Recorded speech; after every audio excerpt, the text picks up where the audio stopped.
로마서 8장 17절로 26절 말씀 제가 읽겠습니다. 자녀이면 또한 상속자 곧 하나님의 상속자여 그리스도와 함께한 상속자니 우리가 그와 함께 영광을 받기 위하여 고난도 함께 받아야 할 것이니라. 생각하건대 현재의 고난은 장차 우리에게 나타날 영광과 비교할 수 없도다. 피조물이 고대하는 바는 하나님의 아들들이 나타나는 것이니 피조물이 허무한데 굴복하는 것은 자기 뜻이 아니요 오직 굴복하게 하시는 이로 말미암음이라. 그 바라는 것은 피조물도 썩어짐의 종로로 탄 데서 해방되어 하나님의 자녀들의 영광의 자유에 이르는 것이니라. 피조물이 다 이제까지 함께 탄식하며 함께 고통을 겪고 있는 것을 우리가 아느니라. 그뿐 아니라 또한 우리 곧 성령의 처음 익은 열매를 받은 우리까지도 속으로 탄식하여 양자 될 것 곧 우리 몸의 속량을 기다리느니라. 우리가 소망으로 구원을 얻었음에 보이는 소망이 소망이 아니니 보는 것을 누가 바라려. 만일 우리가 보지 못하는 것을 바라면 참음으로 기다릴지니라. 이와 같이 성령도 우리의 연약함을 도우시나니 우리는 마땅히 기도할 바를 알지 못하나 오직 성령이 말할 수 없는 탄식으로 우리를 위하여 친히 간구하시느니라. 아멘. 실시간 온라인 21일 다니엘 기도회 역전의 십자가와 부활의 영광이라는 테마로 은혜를 나누고 있습니다. 오늘은 5번째 시간으로 수치를 영광으로 역전시키는 십자가라는 제목으로 함께 은혜를 나누길 원합니다. 십자가는 참 특별한 매력이 있어요. 날마다 묵상하고 날마다 그 의미를 되새겨도 날마다 새롭고 그 속에서 회복되는 것을 경험할 수가 있습니다. 십자가에서 우리는 모든 것을 응답받을 수 있어요. 상처, 아픔, 갈등, 무지, 차별, 물질, 건강 문제까지도 인간관계 문제까지도 모두 십자가에서 해답을 얻을 수가 있습니다. 그래서 십자가의 능력은 한계가 없어요. 어떤 문제를 대입하여도 십자가는 답을 줍니다. 맥스 루케이도의 예수님처럼에 나오는 글입니다. 하나님은 우리의 실수를 용서하시는 정도가 아니다. 아예 없애버린다. 우리는 실수를 그분께 가져가기만 하면 된다. 그분이 원하시는 것은 우리가 이미 저지른 실수만이 아니다. 오늘 당신의 삶에도 실수가 있는가? 음주에 빠졌는가? 쾌락에 빠졌는가? 게임에 빠졌는가? 직장에서 남을 속였는가? 배우자를 속이는가? 돈 관리를 못하는가? 엉망인가? 인간관계가 엉망인가? 그렇다면 아무 문제도 없는 척 하지 말라. 넘어지지 않는 척도 하지 말라. 그대로 다시 시합에 뛰어들려 하지도 말라. 먼저 하나님께 가라. 넘어진 후의 첫걸음은 십자가를 향해야 한다. 할렐루야. 여러분, 우리는 예수의 이름으로 의롭다 하심을 받은 자들입니다. 우리가 예수를 믿는 순간 우리는 죄인과 동시에 의인입니다. 근데요, 잠언 24장 16절에 보니까 대저 의인은 7번 넘어질지라도 다시 일어나려니와 악인은 재앙으로 말미암아 엎드러지느니라 그랬어요. 시편 37편 24절에 그는 넘어지나 아주 엎드러지지 않으면 여호와께서 그의 손으로 붙드심이로다. 예수 안에 있는 저와 여러분은 결단코 넘어지지 않습니다. 십자가를 믿는 우리 그리스도인들은 정말 특별한 권리를 얻었습니다. 그런데 그 십자가가 나의 십자가로 경험되려면 통과해야 하는 터널이 있습니다. 바로 죄의 자각이라는 터널. 죄를 자각하지 않으면 결코 예수님이 지신 십자가가 나의 십자가로 와닿지가 않습니다. 그래서 하나님은 우리 인생 가운데 고난을 허락하시고 인간의 한계를 절감하게 하시는 거예요. 우리는 날마다 단맛만 느끼기 원하지만 하나님 우리에게 단맛, 쓴맛, 짠맛, 매운맛, 신맛 등등 여러 가지 맛을 허락하시고 그 맛을 보혈의 피로 확 버무려서 인생의 깊은 맛을 내게 만들어 주십니다. 인조 다이아몬드를 만들 때는 탄소라고 하는 숯을 1700도의 고열로 가열한 뒤에 5만 기압의 무게로 압축시킨다고 합니다. 5만 기압이라고 하면요, 도토리만한 그런 물질을 집채만한 쇳덩이로 누르는 것과 같다고 하는데요. 그런 극한 상황에서 다이아몬드가 생겨나는 것입니다. 우리 삶에도 집채만한 쇳덩어리가 나를 누르는 것처럼 고난 속에 함몰될 때가 있습니다. 시편 32편 4절에 주의 손이 쥐야로 나를 누르시오니 내 진액이 빠져서 여름 가뭄에 마름같이 되었나이다 라고 시편 기자가 말하네요. 예수 믿는 사람에게는 그런 상황 또한 하나님이 허락하신 상황이라는 걸 알아야 돼요. 예수 믿는 자에게는 우연이 없습니다. 모든 것이 하나님의 섭리 가운데 있어요. 극한 고난을 통해서 하나님을 향한 신앙의 불꽃이 살아나게 되기 때문이에요. 시편 119편 71절에 고난 당한 것이 내게 유익이라 이로 말미암아 내가 주의 율례들을 배우게 되었나이다. 그러죠. 여러분 베드로전서 1장 6절로 7절에 보면 그러므로 너희가 이제 여러 가지 시험으로 말미암아 잠깐 근심하게 되지 않을 수 없었어. 오히려 크게 기뻐하도다. 너희 믿음의 확실함은 불로 연단하여도 없어질 금보다 더 귀하여 예수 그리스도께서 나타나실 때 칭찬과 영광과 존귀를 얻게 할 것이니라 그랬어요. 우리가 당하는 고난은 잠깐이래. 잠깐. 우리가 살아가면서 당하는 고난은 영원한 시간에 비하면 아주 잠깐입니다. 베드로전서 4장 12절로 13절 보니까 사랑하는 자들아 너희를 연단하려고 하는 불시험을 이상한 일 당하는 것 같이 이상히 여기지 말라. 오히려 너희가 그리스도의 고난에 참여하는 것으로 즐거워하라. 이는 그의 영광을 나타나실 때에 너희로 즐거워하고 기뻐하게 하려 함이라 그랬어요. 극도의 어려움을 당할 때 우리에게 주어진 단 하나의 소망은 바로 십자가입니다. 십자가가 모든 어려움을 이해하고 십자가가 모든 아픔을 공감해 줍니다. 그리고 그 절망 속에서 내 십자가를 친 예수 그리스도를 만나게 되죠. 갈라디아서 2장 20절에 내가 그리스도와 함께 십자가에 못 박혔나니 그런즉 이제는 내가 사는 것이 아니오 오직 내 안에 그리스도께서 사시는 것이라. 이제 내가 육체 가운데 사는 것은 나를 사랑하사 나를 위하여 자기 자신을 버리신 하나님의 아들을 믿는 믿음 안에서 사는 것이라. 고난을 이기는 가장 최고의 정답은 십자가를 바라보고 자기 자신을 부인하는 것입니다. 그렇게 십자가를 온전히 통과한 사람은 반드시 부활의 영광과 소망 속에서 재탄생을 경험합니다. 반면에 십자가를 외면하는 사람은 계속해서 이것도 저것도 아닌 상태로 고난의 악순환을 반복하게 되죠. 그리고 결국 자기 자신에게 좌절합니다. 또 인생이 너무도 달콤하고 만족스러워서 십자가가 와닿지 않는 그런 사람도 있죠. 그런 사람은 자신의 삶이 행복하다고 자부할 수 있지만 사실은 진정한 의미의 축복된 삶은 아닙니다. 십자가를 경험한 사람만이 십자가의 증인이 될 수 있고 십자가에서 내면을 정결하게 씻은 사람만이 십자가의 전달자가 될 수 있습니다. 모든 그리스도인들은 십자가의 증인으로 부르심을 받았습니다. 에베소 1장 16절로 19절 내가 기도할 때 기억하며 너희로 말미암아 감사하기를 그치지 아니하고 우리 주 예수 그리스도의 하나님 영광의 아버지께서 지혜와 계시의 영을 너희에게 주사 하나님을 알게 하시고 너희 마음의 눈을 밝히사 그의 부르심의 소망이 무엇이며 성도 안에서 그 기업의 영광이 풍성함이 무엇이며 그의 힘의 위력으로 역사하심을 따라 믿는 우리에게 베푸신 능력이 지극히 크심이 어떠한 것을 너희로 알게 하시기를 구하노라 그랬어요. 오늘 예수 안에서 강건해지기 원합니다. 예수님의 사랑의 높이와 길이와 높이와 깊이를 깨닫는 시간이 되길 원합니다. 만약 우리가 십자가의 증인으로 살아가지 못한다면 사실상 우리에게 당한 고난이 제대로 십자가를 통과하지 못했다는 것을 의미합니다. 고난의 터널을 지날 때 고난의 의미를 알게 되더라고요. 윌리엄 펜은 No cross, no crown이라고 했습니다. 즉 십자가가 없으면 면류관도 없다고 그랬어요. 십자가는 우리 그리스도인들이 승리할 수 있는 유일한 길입니다. 요한복음 14장 6절에 예수께서 이르시되 내가 곧 길이요 진리요 생명이니 나로 말미암지 않고는 아버지께로 올 자가 없느니라 그랬어요. 오늘 본문 로마서 8장 17절로 18절 보니까 자녀이면 또한 상속자 곧 하나님의 상속자요 그리스도와 함께한 상속자니 우리가 그와 함께 영광을 받기 위하여 고난도 함께 받아야 할 것이니라. 생각하는데 현재 고난은 장차 우리에게 나타날 영광과 비교할 수 없도다 그랬어요.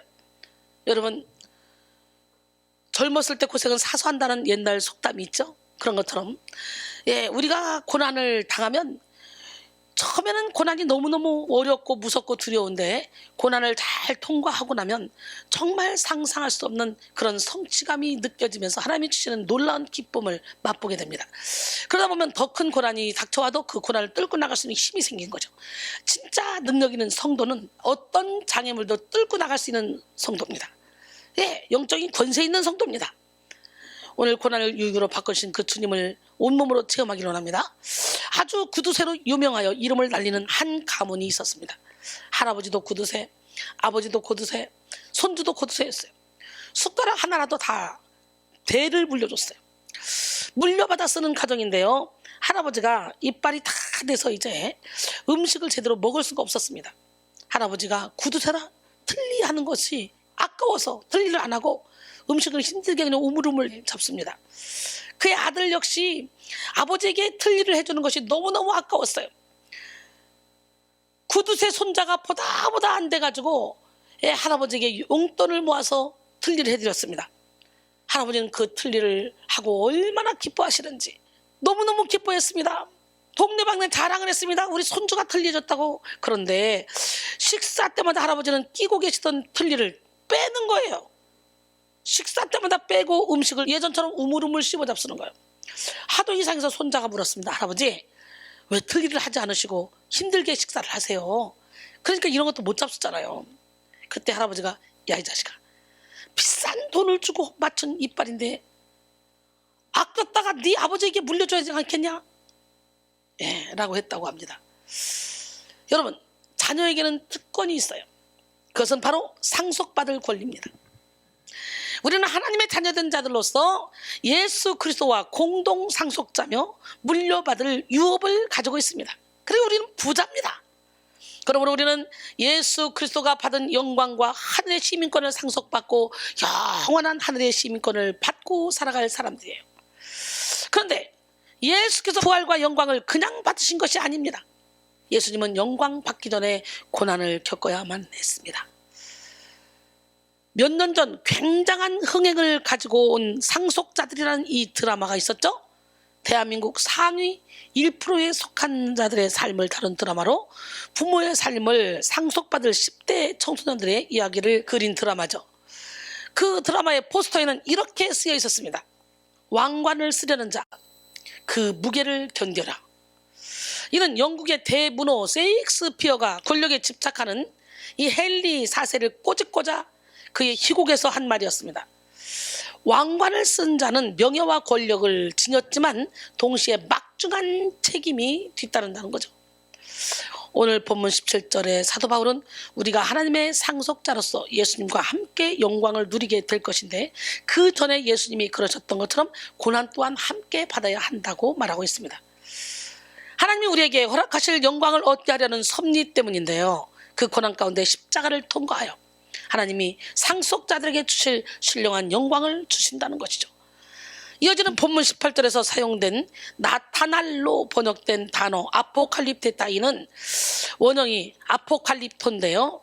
가려진 것을 제거하다 라는 뜻을 가지고 있습니다. 이는 베일에 가려져 있거나 덮여 있는 것을 열어 젖히는 것을 묘사합니다. 즉 현재 십자가의 영광이 지금 당장은 눈에 보이지 않아 없는 것처럼 느껴지지만 때가 되면 구체적인 모습을 드러내어 성도들이 하나님의 나라에 들어갈 영원한 복을 누리게 될 것이라고 말하고 있어요. 예수 그리스도를 통해 받는 고난은 고통이고 수치이지만 사실 그 고난 뒤에 수치를 역전시킬 영광이 기다리고 있는 것입니다. 고난을 신앙으로 승화시키면 그 고난은 부끄럽지 않습니다. 상처로 남지 않습니다. 오히려 그 사람에게 영광을 줍니다.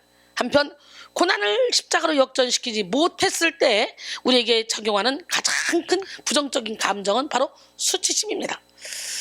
저에게 고난이 없었다면 저는 오늘의 이 삶을 살 수가 없을 것입니다. 그러나 고난을 통해 하나님을 만나 저희의 모든 삶을 하나님께 올인하여 드리게 되었어요. 그랬더니 세상에 줄 수 없고 세상이 알 수도 없는 참된 평강을 누리고 있습니다. 수치심이란 스스로를 부끄럽게 느끼는 마음입니다. 수치심은 자아와 자존심의 연장에 있는 개념으로 수치가 되는 행동을 할 경우에 느끼는 것이죠. 사실 수치심은요, 인간만이 느끼는 것입니다. 인간은 모두 죄의 경향성을 가지고 있어서 수치라는 감정에 굉장히 예민합니다. 수치심은 모든 인간에게 보편적으로 있는 감정인데요. 수치심은 자신의 결점이 자각되거나 아니면 다른 사람에게 보여지게 되었을 때 발생하는 감정입니다. 고난을 통해 자신의 연약한 부분이나 한계점이 드러났을 때 그것을 하나님의 은혜로 승화하지 못하면 고난 자체를 수치로만 생각하게 됩니다. 먼저 언제 고난을 수치로 여기는지 잠깐 살펴볼 건데요. 첫 번째, 고난이 죄성과 결탁될 때 수치로 여겨집니다. 십자가로서 고난을 극복하고 영광을 얻지 못하게 하려는 방해꾼이 뭐냐? 바로 죄입니다. 죄는 무엇이든지 닿는 곳마다 부패하게 하는 특성이 있어요. 인간의 죄성과 고난이 만날 때 고난은 수치감으로 변질됩니다. 죄와 십자가는 상극입니다. 죄는 십자가를 피합니다. 죄는 십자가를 싫어합니다. 고난을 허락하신 하나님의 목적은 고난을 통해 영광을 얻게 하려는 것인데 죄가 그 목적을 이간질하고 변질시켜서 고난의 참된 의미를 깨닫지 못하게, 고난의 목적을 깨닫지 못하게 만듭니다. 결국 많은 영혼들이 고난을 해결할 수 있는 능력의 원천인 십자가를 등지고 수치심의 감옥에 갇혀 사단에게 속아 살아갑니다. 그리스도인들은 안 그럴 것 같죠. 그러나 그리스도인들하고 자처하는 사람들도 완전히 변화되지 못한 사람은 똑같이 수치심을 느낍니다.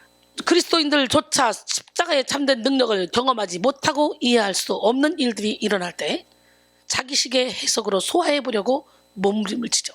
그러나 결국 남는 것은 수치심, 패배감, 피해의식 같은 상처죠.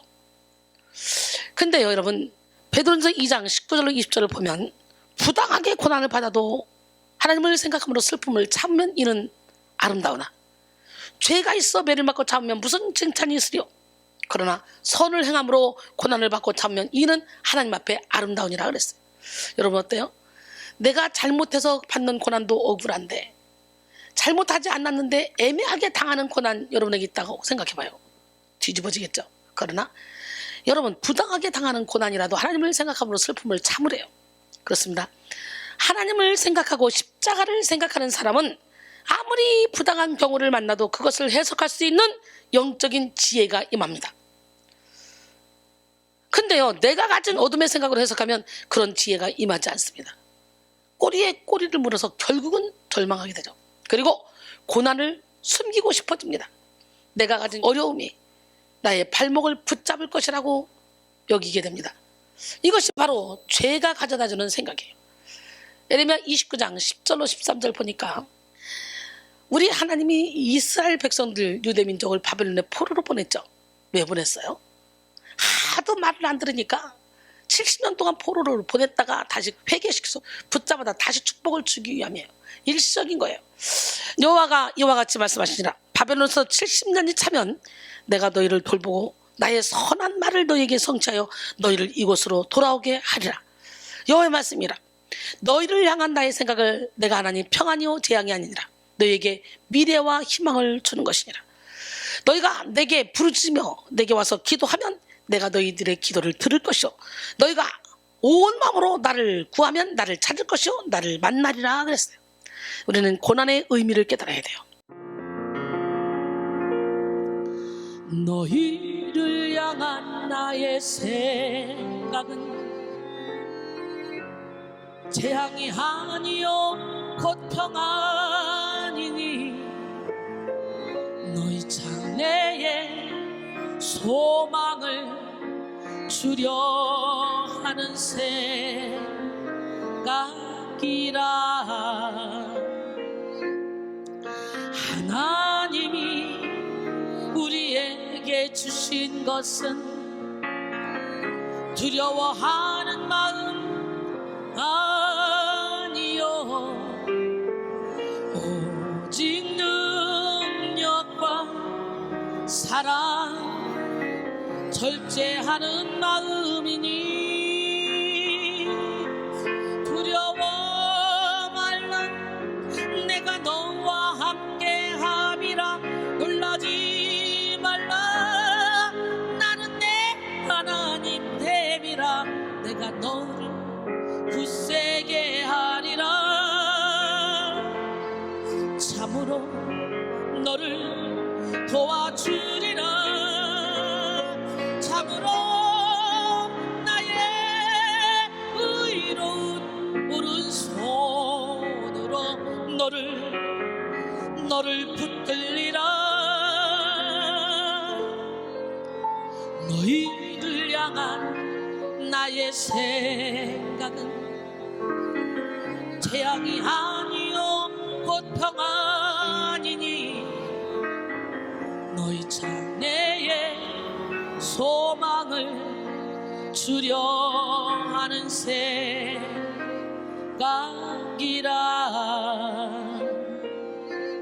하나님이 우리에게 주신 것은 두려워하는 마음 아니요 오직 능력과 사랑 절제하는 마음이니 두려워 말라 내가 너와 함께함이라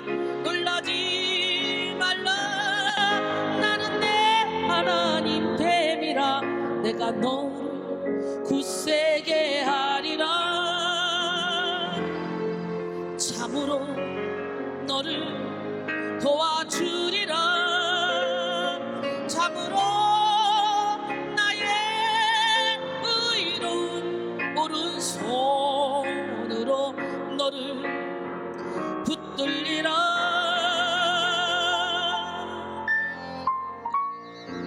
너희를 향한 나의 생각은 재앙이 아니요 곧 평안이니 너희 장래에 소망을 주려 하는 생각이라.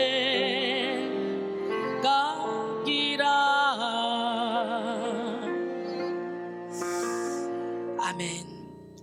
김진의 영성 이야기에 나오는 이야기입니다. 분명 고난 그 자체가 하나님의 뜻은 아니다.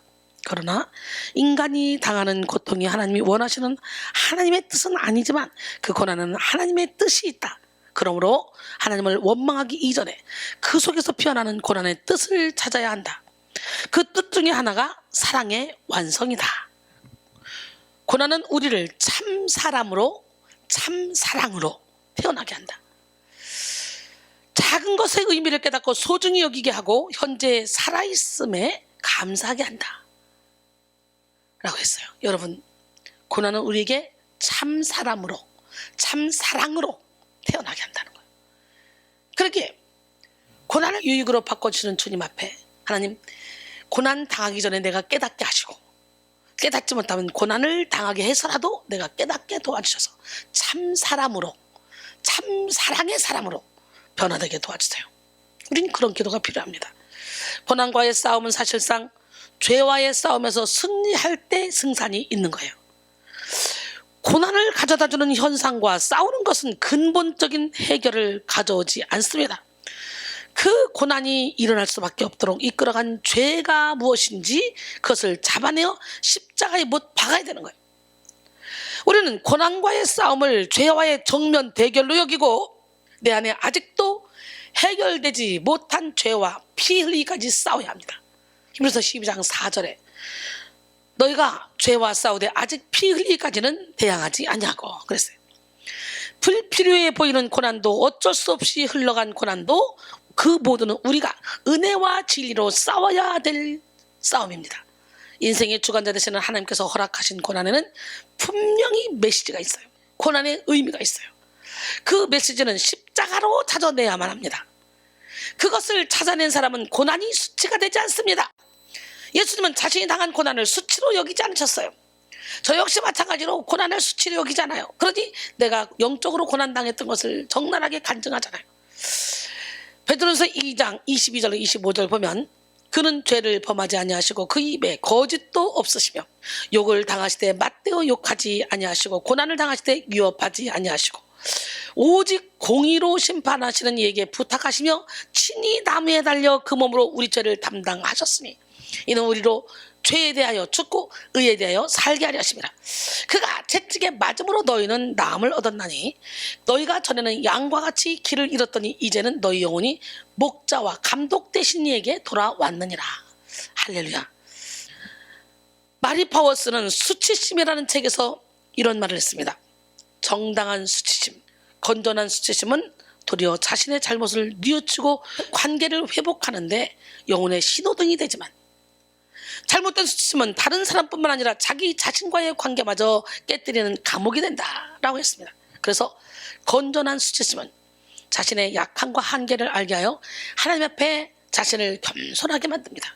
그러나 해로운 수치심은 강박장애, 완벽주의, 열등감, 성격 장애 등 모든 종류의 정신적 질병을 일으키는 핵심적인 요소가 됩니다. 고난을 수치로 여기는 사람은 대부분 자신의 과거를 수치로 여깁니다.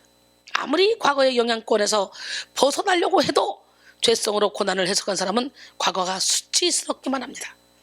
자신만 아는 상처를 영혼의 밀실에 꽁꽁 숨겨두고 자신의 과거는 일단 덮어놓습니다. 그러나 그 수치감이 가만히 있지 않습니다. 보이지 않는 영역에서 끊임없이 조종자의 역할을 자처합니다. 과거의 수치가 주는 상처를 외면하고만 있던 사람들은 배후에서 조종하고 있는 인생의 주인이 과거의 수치라는 것을 깨닫지 못합니다. 여러분, 오늘 이 시간에 여러분의 인생의 주인이 고난을 통해 과거의 수치, 절망, 이런 어둠의 영들이 되어서는 안 되겠죠. 마태복음 23장 25절 28절 화 있을진저 외식하는 서기관들과 바리새인들이여 잔과 대접의 것은 깨끗이 하되 그 안에는 탐욕과 방탕으로 가득하게 하는도다. 눈먼 바리새인이여 너는 먼저 안을 깨끗이 하라. 그리하면 겉도 깨끗하니라. 화 있을진저 외식하는 서기관들과 바리새인들이여 회칠한 무덤 같으니 겉으로는 아름답게 보이나 그 안에는 죽은 사람의 뼈와 모든 더러운 것이 가득하도다. 이와 같이 너희도 겉으로는 사람에게 옳게 보이되 안으로는 외식과 불법이 가득하도다 그랬어요. 과거로 인한 수치의 종류를 간단히 나눠보면 내 잘못으로 인한 과거의 수치가 있습니다. 사람은 누구나 죄인이고 연약하기 때문에 실수하지 않고 살아갈 수는 없습니다. 완벽한 인격이라는 것은 없습니다. 사람은 누군가에게 상처를 주거나 상처를 받든지 아니면 스스로 상처를 내고 살아갑니다. 그 잘못이 자신만 아는 잘못이며 사람들은 알지 못한다 할지라도 하나님 앞에서는 숨길 수가 없어요. 시편 69편 5절에 하나님이여 주는 나의 우매함을 아시오니 나의 죄가 주 앞에서 숨김이 없나이다 그랬어요. 잘못과 실수가 많은 사람일수록 마음이 많이 매여 있고 그것을 정당화하고 합리화하기 위해서 자기가 오히려 피해의식을 가지는 경우도 많이 있습니다. 자기가 잘못해놓고 잘못한 행동인 줄 모르는 사람이죠. 여러분, 인생은 매 순간이 선택의 연속이에요. 한순간의 잘못된 선택은 인생을 파멸로 이끌어가기도 하는데요. 인간은 누구나 잘못된 선택으로 인해서 잘못된 행실을 하게 될 수 있습니다. 그러나 그 잘못된 행실이 모여지게 되면 처음에는 민감하게 반응했다 할지라도 점점 그 양심이 둔해지기도 합니다. 허구한 날 술만 마시고 나쁜 짓만 골라하는 청년을 목사님이 어느 날 불러서 점잖게 꾸짖었습니다. 여보게 젊은이, 난 우리가 천국에서 서로 못 만나게 될까봐 정말 두렵다네. 그러자 그 청년이 말합니다. 걱정스럽다는 표정으로, 목사님 대체 무슨 짓을 저질렀길래 그런 말을 하십니까? 대체 무슨 짓을 저질렀길래 천국에 지금 못 올까봐 겁내하냐 이거예요. 지금 기가 막히잖아요. 어긋난 길로 가다 결국 양심이 무뎌지게 되면 이 청년처럼 무감각해질 수가 있다는 거죠. 그러나 대부분 사람들은 자신이 지은 잘못 때문에 큰 죄책감과 수치심을 가지고 그것을 상처로 안고 살아가는데요. 잘못으로 인한 수치심은 어느 정도 필요합니다. 그러나 그것이 지나치게 되면 사람뿐만 아니라 하나님께도 마음을 닫게 되는 악의 도구가 될 수가 있다는 거지. 또 억울한 일을 당하여 얻는 과거의 수치입니다. 내가 스스로 잘못한 일도 일어났지만 사실 살다 보면 억울한 일을 만날 때가 있어요. 억울함은 아주 깊은 상처를 만들어내게 되는데요. 성경을 보시면 다윗이 왕이 되기 이전에 사울에게 추격을 당했을 때 참 억울한 상황을 많이 만났습니다. 시편 69편 4절에 까닭없이 나를 미워하는 자가 나의 머리털보다 많고 부당하게 나의 원수가 되어 나를 끌으려 하는 자가 강하였으니 내가 빼앗지 아니한 것도 물어주게 되었나이다 그랬어요. 그러나 그는 신앙의 힘으로 그 수치를 영광으로 역전시키는 승리의 삶을 살았는데요. 상처가 많은 사람일수록 억울한 일들을 많이 겪은 사람일 수 있습니다. 억울한 마음은 자기 자신에 대한 잘못된 자화상을 만들고 피해의식과 여러 가지 부정적 감정들을 만들어냅니다. 수치심의 치유라는 책을 쓴 존 브래드쇼는 수치심의 특징은 위장이다. 칼융 학파는 이것을 페르조나라고 하는데요. 수치심이 내재된 사람은 자신은 실수투성이로서 모자란 인간이라고 생각하게 되고 아무도 자신을 사랑하지 않는다고 생각하고 자신이 온전하게 보이기 위해 밖으로 드러내 보이려 한다. 교만한 형태로 혹은 완벽주의 형태로 혹은 중독증 형태로 나타난다라고 했습니다. 수치감이 강한 사람은 그다지 수치심을 느낄 만한 상황이 아니어도 스스로 격한 수치심을 느끼기도 하죠. 내가 하지도 않은 일 때문에 부당한 대우를 받거나 책임을 져야 하는 그런 상황이 누구나 찾아옵니다. 또 내가 그것을 대항할 만한 힘이 없을 때 그 억울함은 배가 되는데요. 여러분, 이런 과거의 억울한 사건들 때문에 스스로 수치감을 느끼고 당당하지 못하게 살아가지는 않습니까? 사실 예수님이야말로 정말로 억울하신 분이에요. 생전 처음으로 예수의 십자가 사건을 들은 프랑크 왕국의 왕인 이 클로비스 1세는 이렇게 외쳤다고 합니다. 내가 프랑스 왕국과 함께 바로 그 자리에 있었더라면 그의 억울함을 반드시 복수하였을 것이다. 여러분, 그러나 예수님은 억울한 상황에 무너지지 않으시고 끝까지 하나님만 바라보셨어요. 세 번째, 의를 위하여 핍박받다가 얻는 수치죠. 하나님의 뜻대로 살아가려다가 핍박과 모욕을 당하게 되면 자칫 수치로 발전할 수 있는데요, 그런 어려움은 주님 안에서 영광이지만 믿음이 연약한 사람은 넘어질 수 있기 때문에 가슴 아픈 일이죠. 하나님은 주님 때문에 얻는 모욕과 핍박은 반드시 영광으로 갚아주십니다. 이런 고난은 예수님이 함께 받으시는 고난이에요.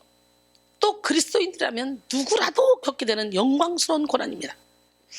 마태복음 5장 10절로 12절 보니까 의를 위하여 박해를 자는 복이 있나니 천국이 그들의 것입니다. 나로 말미암아 너희를 욕하고 박해하고 거짓말로 거슬러 너희에게 모든 악한 말을 할 때는 너희에게 복이 있나니 기뻐하고 즐거워라. 하늘에서 너희 상이 큽니다. 너희 전에 있던 선자들도 이같이 박해하였느니라 그랬어요.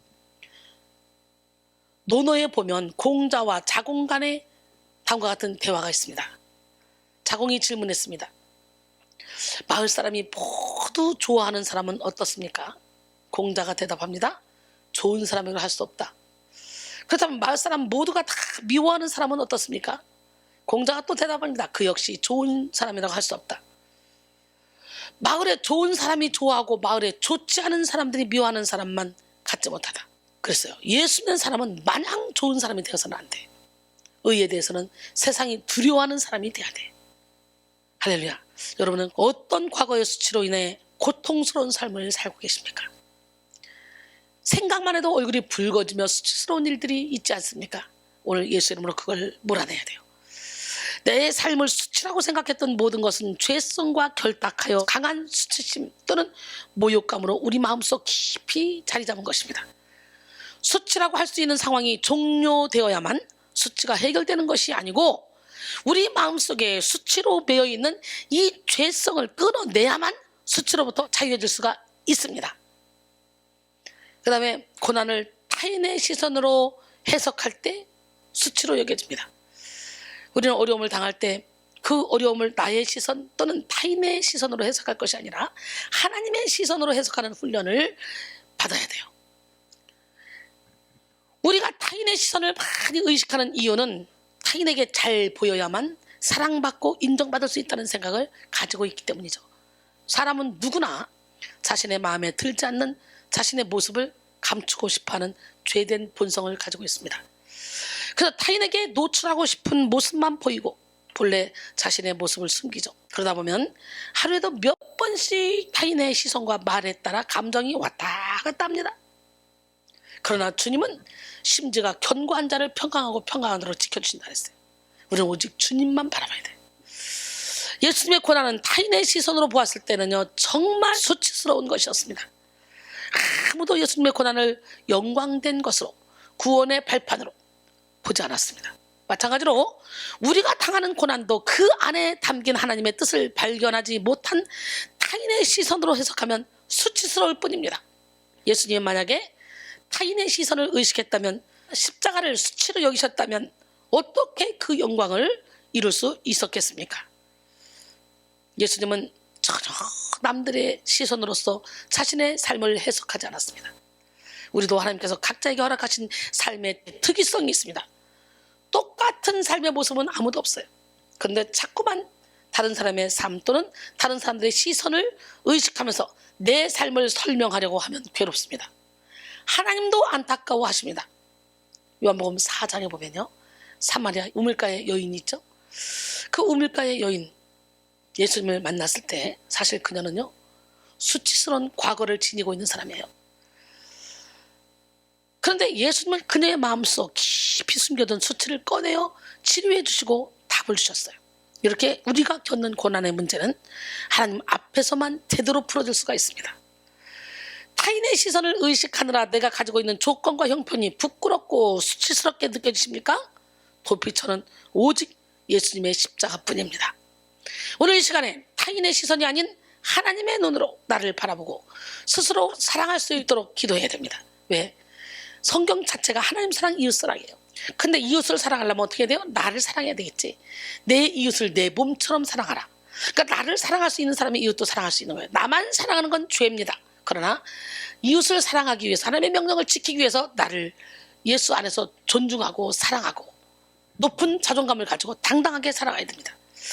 십자가는 가장 수치스러운 형틀이었습니다. 예수님은 그 수치스러운 십자가에서도 하나님의 뜻만을 바라보며 끝까지 감당하셨어요.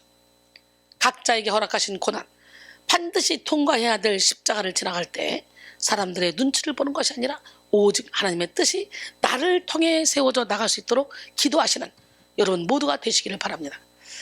갈라디아서 1장 10절에 이제 내가 사람들에게 좋게 하랴? 하나님께 좋게 하랴? 사람들에게 기쁨을 구하랴? 내가 지금까지 사람들에게 기쁨을 구했다면 나는 그리스도의 종이 아니니라 그랬어요. 요한복음 8장에는 음행 중에 잡힌 여자의 이야기가 나옵니다. 이 여인은 여인으로서 당할 수 있는 최악의 수치를 당하던 중이었습니다. 예수님은 여인이 가장 수치스럽고 고통스러운 그때의 그녀를 정죄하지 않으시고 아무에게도 정죄받지 않게 해주셨어요. 오늘 우리 하나님, 멋쟁이 하나님 안에 들어가기만 하면 누구도 우리를 정죄할 자가 없습니다. 요한복음 8장 1절로 2절 보니까 그러므로 이제 그리스도 예수 안에 있는 자에게 결코 정죄함이 없나니 이는 그리스도 예수 안에 있는 생명의 성령의 법이 죄와 사망의 법에서 너를 해방하였습니다. 할렐루야. 예수 안에 있으면 수치를 당하지 않습니다. 또한 이미 예수님의 십자가가 우리의 모든 수치를 당하셨다는 걸 아는 사람은 어떤 일로도 수치당하지 않습니다. 이제 우리는 우리를 부끄럽게 하고 하나님과 멀어지게 하는 모든 수치를 영광으로 역정시키는 십자가의 능력을 체험해야 돼요. 십자가는 우리가 수치로 여겼던 모든 상처와 아픔을 영광으로 바꿔주시는 놀라운 능력을 가지고 있습니다. 오늘 본문 20절에 보니까 피조물이 허무한데 굴복하는 것은 자기 뜻이 아니요 오직 굴복하게 하시는 이로 말미암음이라 그랬어요. 아담과 하와의 범죄 이후로 우리 인간은 계속해서 범죄의 결과로서 허무한데 굴복하며 살아갈 수밖에 없는 존재가 되었습니다. 하나님이 온전히 회복시키실 때를 기다리며 한시적인 굴복을 할 수밖에 없는데요. 우리는 이때 겪게 되는 모든 수치와 아픔을 십자가로서 견딜 수 있습니다. 그렇다면 십자가를 통해 어떻게 해야 수치가 영광으로 역전되는지 나눠보도록 하겠습니다. 여러분, 십자가를 통해 회복의 소망을 품을 때 우리는 수치가 영광으로 역전되는 것을 경험하게 됩니다. 오늘 본문 로마서 8장 21절로 25절 보면 그 바라는 것은 피조물도 썩어짐의 종로로 타는 데서 해방되어 하나님의 자녀들의 영광의 자유에 이르는 것이니라. 피조물이 다 이제까지 함께 탄식하며 함께 고통을 겪고 있는 것을 우리가 아느니라. 그뿐 아니라 또한 우리 곧 성령의 처음 익은 열매를 받은 우리까지도 속으로 탄식하여 양자될 것 곧 우리 몸의 속량을 기다리느니라. 우리가 소망으로 구원을 얻었음에 보이는 소망이 소망이 아니니 보는 것을 누가 바라리요? 만일 우리가 보지 못하는 것을 바라면 참으로 기다릴지니라 그랬어요. 오늘 본문에서 바울은 하나님의 자녀들이 영광의 자유에 이르는 것을 바라고 있다고 말씀하고 있는데요. 이 영광은 18절에 나타난 장차 나타날 영광과 동일한 것입니다. 모든 인류가 죄로 인해 고통스러운 삶을 살고 있지만 예수 그리스도께서 모든 것을 회복시킬 날이 바로 영광의 날입니다. 우리가 겪는 모든 아픔과 고통은 십자가 안에서 복된 열매로 승화될 가치가 있는 고통입니다. 인간은 고난을 통해서 자신의 영적 현실을 깨닫게 됩니다. 십자가를 바라보는 사람들은요, 사방에서 우겨싸도 쌓이지 않습니다. 보이지 않는 소망을 기다리며 살아갑니다. 리차드 바크는 내게 소망이 주어졌다면 그것을 실현할 힘 또한 반드시 주어져 있으리라. 그러나 너는 그를 위해 노력해야 한다 라고 말했으며, 헤세는 행복하다는 것은 소망을 가지는 것을 말한다 라고 했습니다. 사랑하는 성도 여러분, 용광로를 통과하지 않으면 순결한 정금은 결코 나올 수가 없습니다. 해산의 고통을 당하지 않으면 결단코 아이를 생산할 수 없습니다. 우리가 고난 중에도 소망을 품고 십자가로 나아가면 그리스도의 고난에 동참하는 영광을 얻게 되죠. 자녀이면 또한 상속자 곧 하나님의 상속자의 그리스도와 함께한 상속자니 우리가 그와 함께 영광을 받게 하여 고난도 함께 받아야 할 것이라. 생각하되 현재 고난은 장차 우리에게 나타날 영광과 비교할 수 없다 그랬죠. 여러분 디모데후서 2장 3절로 4절 보니까 너는 그리스도 예수의 좋은 병사로 나와 함께 고난을 받으라. 병사로 복무한 자는 자기 생활에 얽매인 자가 하나도 없나니 이는 병사로 모집한 자를 기쁘게 하려 함이라 그랬어요. 병사로 모집한 자는 하나님이시죠. 저 여러분 병사로 부름 받았죠? 예, 여러분 진짜 저는 제 생활에 얽매이지 않습니다. 먹든지 마시든지 무엇을 하든지 하나님의 영광을 위해서 합니다. 히브리서 12장 2절에 믿음의 주여 또 온전케 하신 이인이 예수를 바라보자. 그는 그 앞에 있는 기쁨을 위하여 십자가를 참으사 부끄러움을 개의치 아니하셨으니 하나님 보좌 우편에 앉으셨느니라 그랬어요. 할렐루야. 우리 하나님 살아계신데요. 여러분 장로교의 창시자였던 칼빈은 피조물은 인간의 타락 때문에 지금까지 오랜 세월 동안 탄식하며 고통해 왔다. 그러면서도 그들은 참고 견뎌왔다. 그런데 하나님의 자녀인 우리가 이 땅에서 잠깐 당하는 고난을 참고 견디지 못한다면 무슨 면목이 서겠는가? 라고 했다고 합니다. 십자가 안에서 회복의 희망을 품으면 고난을 함께 받아도 이제는 그것이 수치가 아니라 그리스도와 함께 하는 연단이자 훈련의 과정으로서 견뎌낼 수 있는 새 힘이 주어집니다. 또한 풍성한 위로를 경험할 수가 있습니다. 인간의 위로는 밑 빠진 독에 물 붓기 같은 것이지만 하나님의 위로는 차고 넘치는 위로, 우리가 만족할 수 있는 위로입니다. 십자가에 달린 예수 그리스도의 사랑으로 위로받는 것은요, 모든 함몰된 상처의 구멍을 메꾸고 온전하게 치료하십니다. 할렐루야. 고린도서 1장 5절에 그리스도의 고난이 우리에게 넘친 것 같이 우리가 받는 위로도 그리스도로 말미암아 넘치는도다 그랬어요. 고난이 큰 만큼 영광과 위로도 큽니다. 극심한 환난 속에서도 하나님이 주실 위로를 기대하면 하나님이 넘치는 회복으로 응답해 주십니다. 그래서 우리는 수치가 될 만한 고난을 만날 때 피하는 것이 아니라 온전히 견딤으로 그보다 더 풍성한 위로를 경험한 능력자가 되어야 될 줄 믿습니다. 그렇게 할 때 결국 우리는 날마다 십자가에서 회복되는 선순환을 통해 온전하고 구비하여 조금도 부족함이 없는 그런 완전한 하나님의 사람으로 세워져 나가게 됩니다.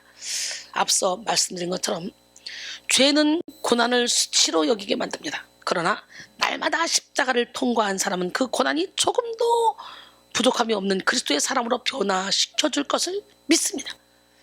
그러니 고난 중에도 즐거워합니다. 여러분은 수치를 십자가에 들고 나와야 돼요. 비교할 수 없는 영광과 위로와 회복이 여러분을 기다리고 있습니다. 이 소망은 보이지 않습니다. 본문 25절 보지 못하는 것들을 바라면 참음으로 기다릴지니라 라고 말씀하고 있죠. 참음으로 라는 말로 번역된 디 휘포모네스는 닌네를 가지고 라는 말로 표현될 수 있는데요. 또 확고부동한 자세, 변치 않는 입장을 의미합니다. 수치가 영광으로 역전될 수 있는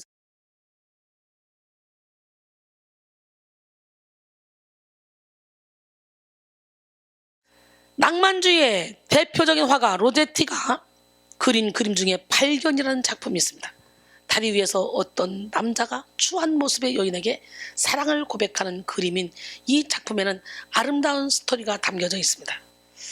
한적한 시골에서 만난 두 남녀는 사랑에 빠져 장래를 약속하게 됩니다. 하지만 여자의 마음이 바뀌었어요. 그래서 남자를 버리고 도시로 떠났습니다. 그리고 향락에 빠져서 젊음을 다 낭비하다 몸과 마음이 모두 초췌해지고 맙니다. 그동안 남자는 도시로 떠난 여자를 끊임없이 찾아다녔고 드디어 다리 위에서 운명적인 만남을 가졌습니다. 하지만 여자는 너무 변해버렸고 예전의 아름다운 모습은 흔적도 찾아볼 수가 없이 초라했습니다. 그러나 남자의 사랑은 변하지 않았어요. 그는 예전과 다름없이 그녀에게 사랑을 고백합니다. 하지만 그림의 여성은 남자를 피해 도망치려고 하죠. 진심이 담긴 남자의 사랑을 외면했던 것이 너무 미안했기 때문입니다.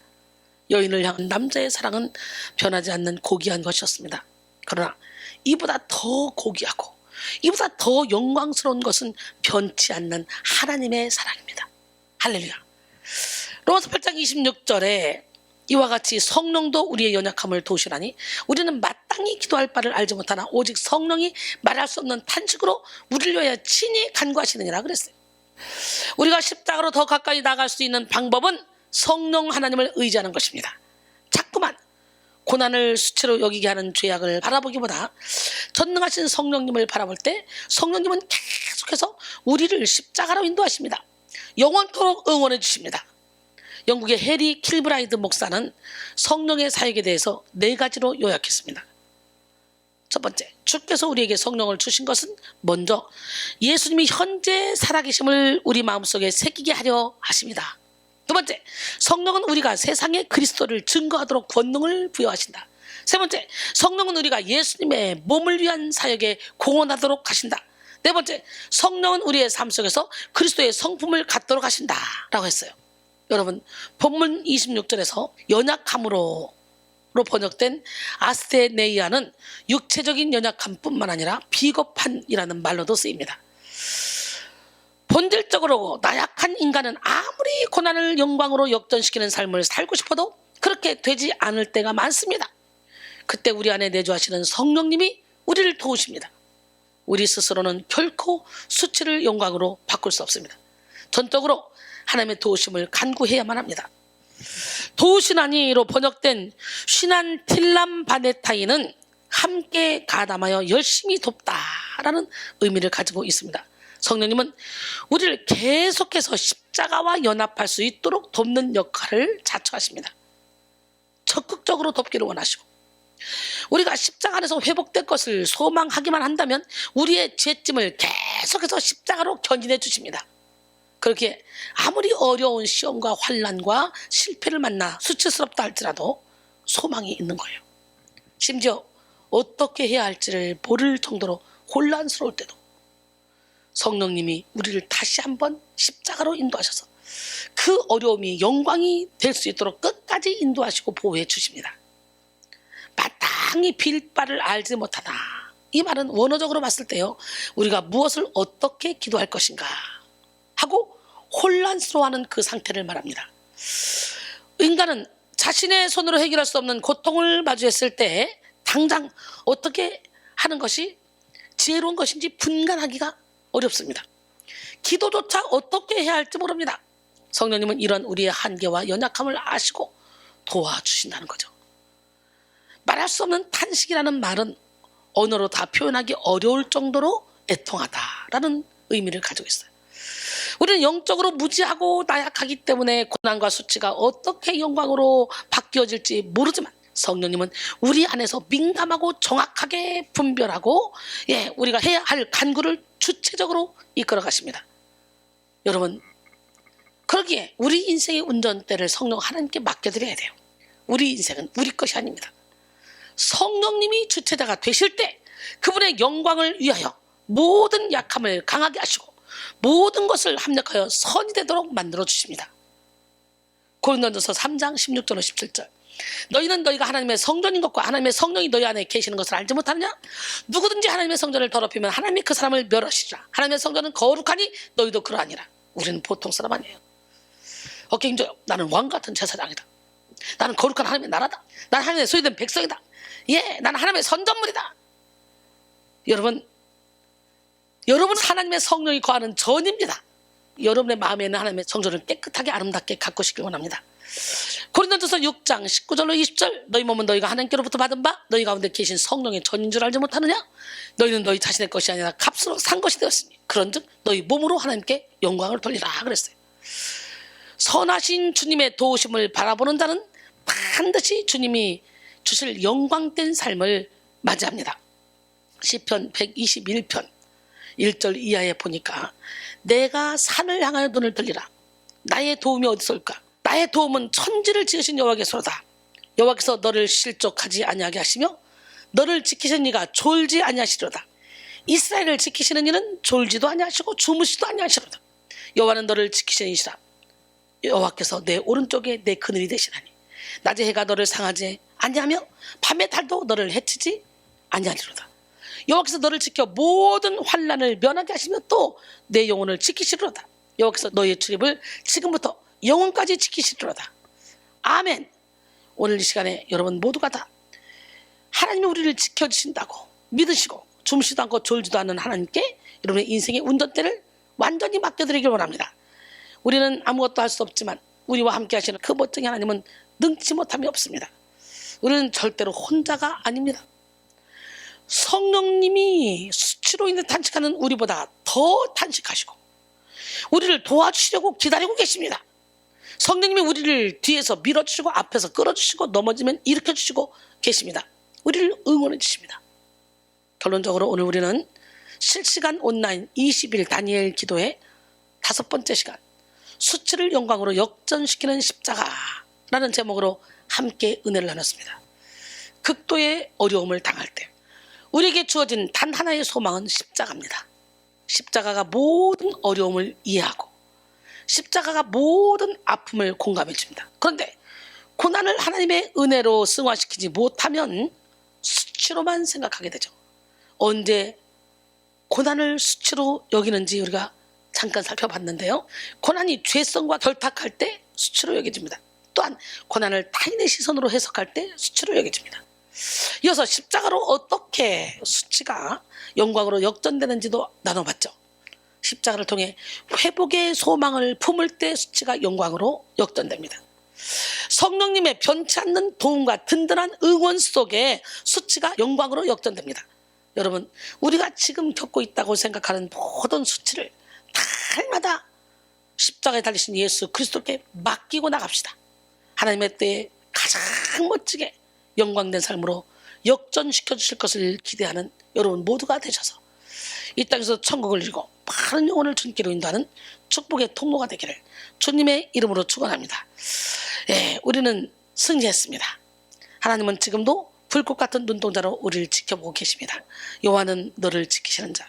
우리 함께 찬양하며 찬송 중에 거하는 하나님을 만나는 시간이 되기를 원합니다.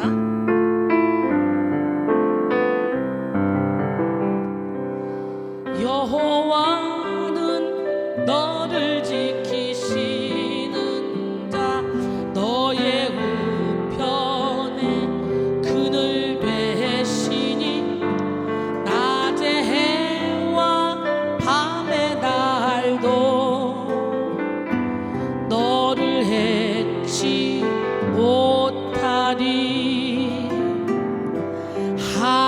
하나님은 너를 지키시는 자. 너의 환난을 연케 하시니 그가 너를 지키시리라. 너의 출입을 지키시리라. 눈을 들어 산을 보아라. 너의 도움 어디서 오나. 천지 지으신 너를 만드신 여호와께로다.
아멘입니까?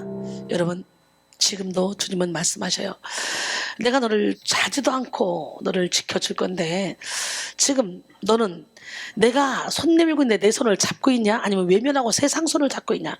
주님은 지금도 물어보십니다. 요한의 아들 시몬아, 네가 날 사랑하니? 오늘 여러분, 주님을 진심으로 사랑하는 마음으로 함께 찬양하며 나의 모든 삶을 주님께 맡겨드리는 시간이 되기를 원합니다.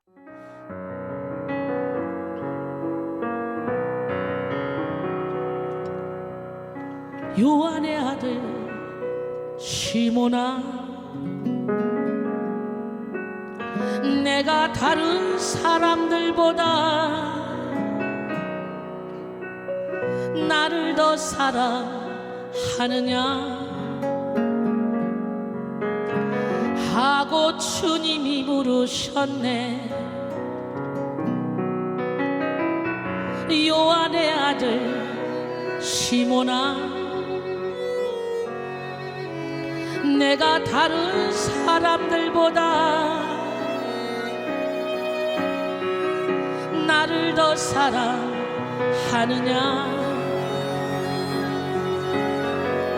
하고 주님이 물으셨네. 그때 나는 주께 대답했네. 내가 주를 사랑하는지 주님께서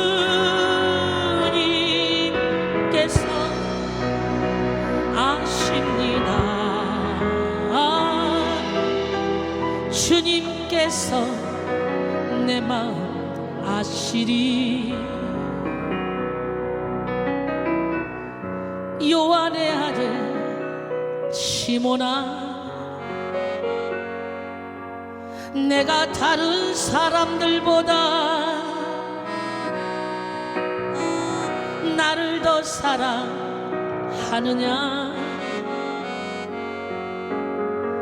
하고 주님이 물으셨네. 그때 나는 주께 대답했네. 내가 주를 사랑하는지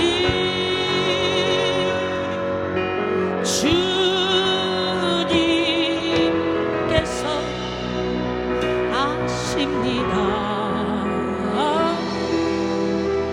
주님께서 내 마음 아시리. 내게 오는 많은 양떼 내게 맡겨줄 테니 사랑하는 내 친구여, 많은 양떼를 부탁한다.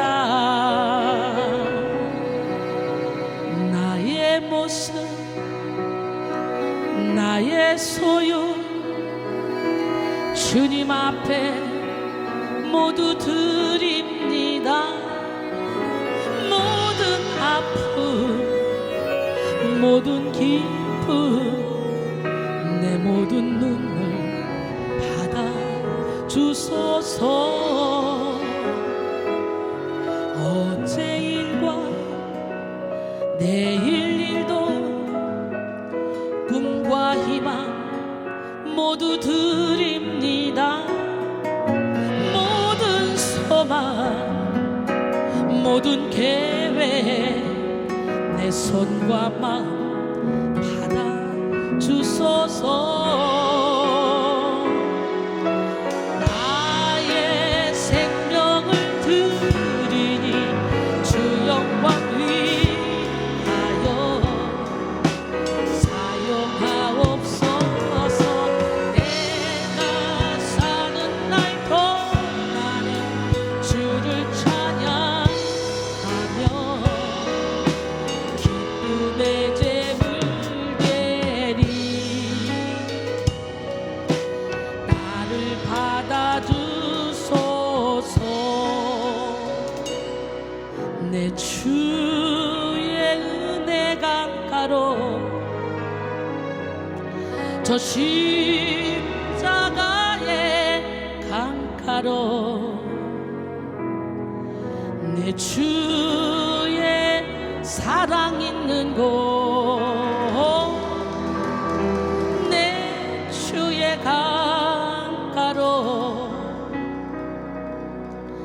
가란 나의 영혼을 생수로 가득 채우소서. 피곤한 내 영혼 위에 내 주의 은혜 강가로 저 십자가의 강가로 내 주의 사랑 있는 곳 내 주의 강가로.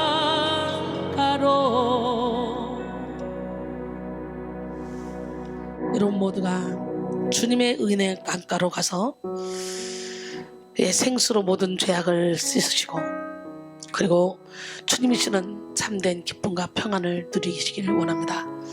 그리고 우선 믿음 갖고 달려가야 됩니다. 믿음이 이깁니다. 여러분이 믿음이 있는가 여러분 자신을 시험하고 확증해 보세요. 너무도 많은 사람들이 믿음이 있다고 하지만 명목상의 그리스도인, 형식적인 그리스도인, 육적인 그리스도인들이 많기 때문에 조금만 고난이 오면 넘어지죠.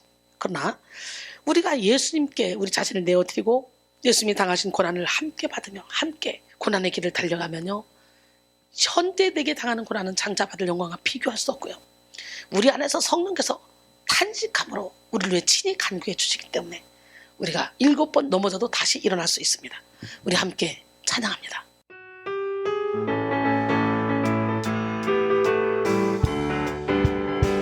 나 주의 믿음 갖고 홀로 걸어도 나 주의 믿음 갖고 실망치 않네. 구름 몰아치고 하늘 덮어도 나 주의 믿음 갖고 실망치 않네. 주는 내 친구, 신실한 친구, 끝날까지도 주의지하리. 구름 몰아치고 하늘 덮어도 나 주의 믿음 갖고 실망치 않네. 내 주는 선한 목자 나를 인도해 사망의 골짜기로 다닐지라도 주님께서 나의 길을 인도하시니 나 주를 따라가리 언제까지나. 주는 내 목자 선하신 목자 어디 가든지 함께 하시네. 주님께서 나의 길을 인도하시니 나 주를 따라가리 언제까지나. 나 주의 믿음 갖고 홀로 걸어도 나 주의 믿음 갖고 실망치 않네. 구름 몰아치고 하늘 덮어도 나 주의 믿음 갖고 실망치 않네. 주는 내 친구, 진실한 친구, 끝날까지도 주의지하리. 구름 몰아치고 하늘 덮어도 나 주의 믿음 갖고 실망치 않네. 주 예수 내 맘에 들어와 계시는 변하여 새 사람 되고 내가 늘 바라던 찬빛을 찾음도 주 예수 내 맘에 오시. 주 예수 내 맘에 오시. 주 예수 내 맘에 오신 진짜 물밀듯 내 맘에 기쁨이 넘치는 주 예수 내 맘에 오신 아멘 주 예수 내 맘에 들어와 계신 후 변하여 새 사람 되고 바라던 빛을 찾으러 주 예수 내 맘에 오신 주 예수 내 맘에 오신 주 예수 내 맘에 오신 내 맘에 꿈이 넘치는 주 예수 내 맘에 오신 주 예수 내 맘에 들어와 계신 후 만족된 인심을 끊고 별보다도 더 많던 내 죄가 눈보다 더 미웠건데 주 예수 내 맘에 오신 주 예수 내 맘에 오신 내 맘에 꿈이 넘치는 주 예수 내 맘에 오신 내 맘에 소망을 분명히 가지는 주 예수 내 맘에 오신 가슴에 구름이 사라져 버림도 주 예수 내 맘에 오신 주 예수 내 맘에 오신 주 예수 내 맘에 오신 내 맘에 꿈이 넘치는 주 예수 내 맘에 오신 사망은 있지만 골짜기 바닥을 발급빛 고연히 보고